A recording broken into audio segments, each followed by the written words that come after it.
Hi guys, it's me again. So today I'm going to do a video on another one of my brush overviews, and today we're going to talk about the contour brush, just kind of slanted, angled contour brush, blush brushes.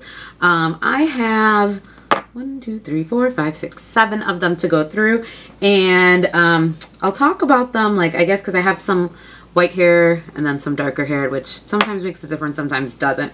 So I'm going to go from the lightest to the darkest, and I'm going to start, or the darkest to the lightest, and I'm going to start with this one. This is the Essence of Beauty Control Powder Brush. So it is a pretty, I would say medium, I wouldn't say large, but a medium-sized head size, and then it's, you know, angled, and this one is, the bristles are pretty short. Most of my other brushes have like a longer bristles, and this one is very densely packed. It's very soft, and I've had this brush for quite a bit, and I really like this brush a lot. I use this brush for like mineral blushes, and I use it for a lot of just powders that don't have a lot of pigment because it picks up a lot of pigment, so it's just very easy to place this on.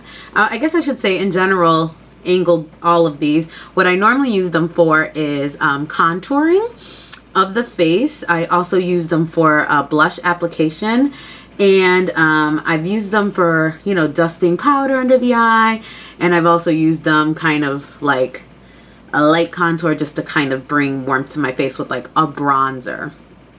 They're also really good for, you know, contouring like on your nose, on the angles and stuff. Anywhere there's an angle or a little crevice because of the tip, it works really well for that. So that's what I use them for in general.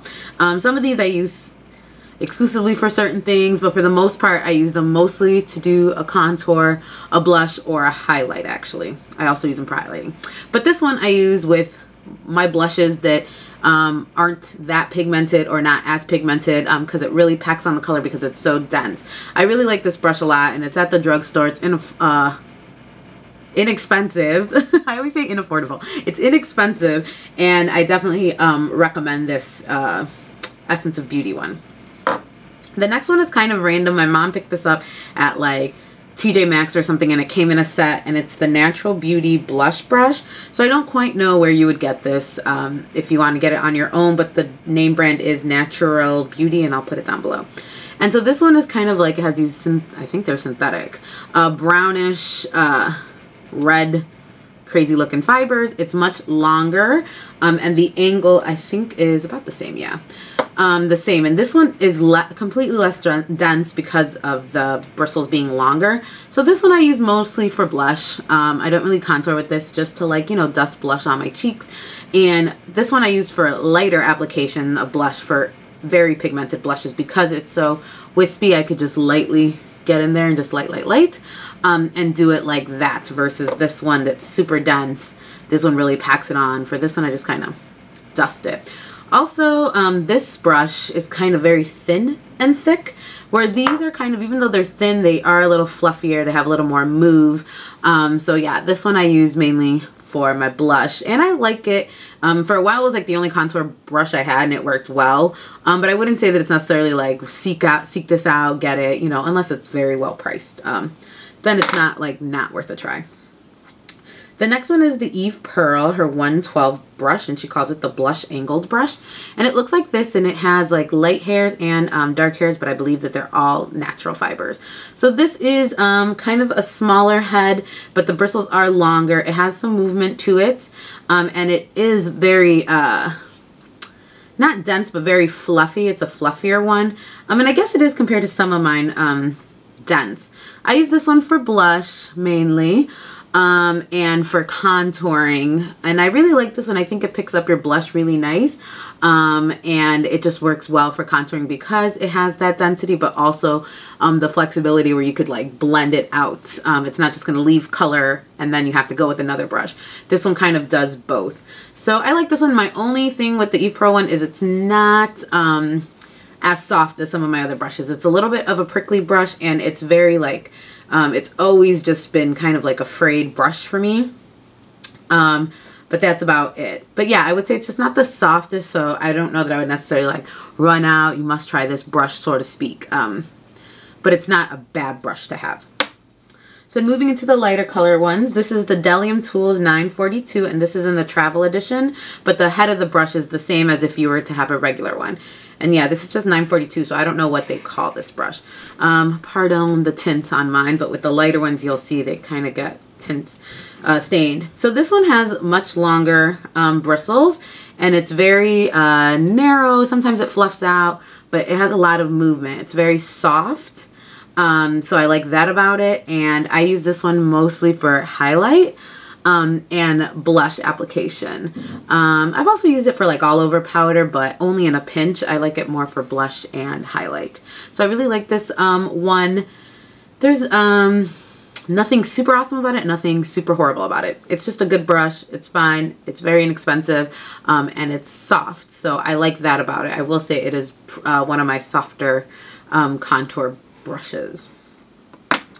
The next one is the MAC 168, and this one is, I wanted it for a while, I just got it not that long ago. And this one is really soft as well, again with the white goat hair. It's long, and then it has like, you know, the angle, but since MAC brushes are all like hand cut, it's not super straight, it's got kind of an interesting, more rounded shape to it. And this brush, I really like it for blush. I use it for blush mostly, and contour, but also works really good for foundation. I think I mentioned this in my haul video, but I've seen the makeup artists at MAC use this for foundation, and I don't know if it's just because they were like in a pinch and they couldn't, you know, clean their other brushes, so they just reached for the next one. But I personally actually like the way it applies foundation. And it works really well. You just have to clean it right away or your brush is going to be jacked. But it's just because it's smaller, it has good movement, and then it also is angled so you could get into all the corners with your foundation. So I really like it for that. But I do mainly use this for contour and blush. And this one is really soft. I'm trying to see if it's softer than the... It's about the same softness, actually. They're exactly the same softness, only this one is denser, so it feels like a nice cotton ball, where this one is less dense, so it just kind of moves all over the place. So yeah, this one's definitely denser than the IAM Tools one. The next one I have, now this is probably the first angled contour brush I have, and it's called the Angled Blush from Image Essentials. I got this at Kmart, super inexpensive, but sheds like a maniac. Like, it just sheds a lot. I really like the way this brush performs, and I'm not a person who cares too much about shedding, like here and there, but like this is excessive shedding. Like, it's just, it comes off all the time. You're picking hair off your face all the time. It's a pretty soft brush. It's not as soft as these two, but it is pretty soft, especially for like a brush you're going to find at like a drugstore, Walmart sort of thing. And I think over time when you wash it, it gets definitely softer. This one, I use it mostly for blush. It's pretty dense, actually. I think it's denser than the IAM Tools one. It is denser than the IAM Tools brush. So it's, I have used it before to pack on blush or bronzer and then buffed it out with the exact same brush. So also works really well. None of these work bad. I would just say that this one sheds the most, so probably the one that I reach for the least. And then lastly, I have the Crown C405 Contour Blush Brush, and this one has a very, in my opinion, I guess it's not that much more than the MAC one, but just it seems like a very extreme contour. This one's pretty extreme too. And the hairs are long. This is dense and soft. Dense and soft like the MAC one, but the MAC bristles are shorter. You can probably see here. And the MAC head is a little bit smaller. Otherwise, they perform just about the same. I use this one mostly for bronzer. I don't know why I don't use this one as much for blush. Maybe it's because I think that this little like angled part is a little too out there, so I feel like my blush isn't as precise with some of the other ones. But yeah, I use it mostly for contouring, and it's really soft, really affordable. I think it's pretty comparable to the MAC one. Like, I like the MAC one a little bit better. It has a little less give. This one is more flimsy, and this one is a little, like, the hairs are packed more. But otherwise, they are very similar even in look. And this one was like maybe $4, you know, and this is not $4. So, so if you're looking for like a direct MAC dupe, I would definitely check that out. So those are my angled contour brushes. I've been, you know, telling you the ones that I like the most. So I would say for the high end, MAC wins again. I just like this one a lot. It just works really well. And for the low end, I'm going to give it to Essence of Beauty, even though these are two different brushes in my opinion. Like, if you want the MAC one, I wouldn't buy this as a substitute. This brush, I think, is really, really good, works really well, packs on good color, and it's a really good quality brush. So I think for the money, it's definitely worth it. And then the MAC brush, I think, works really well. So that is my little overview on my contoured angle blush brushes. Hope you guys enjoyed it, and I'll talk to you soon. Bye.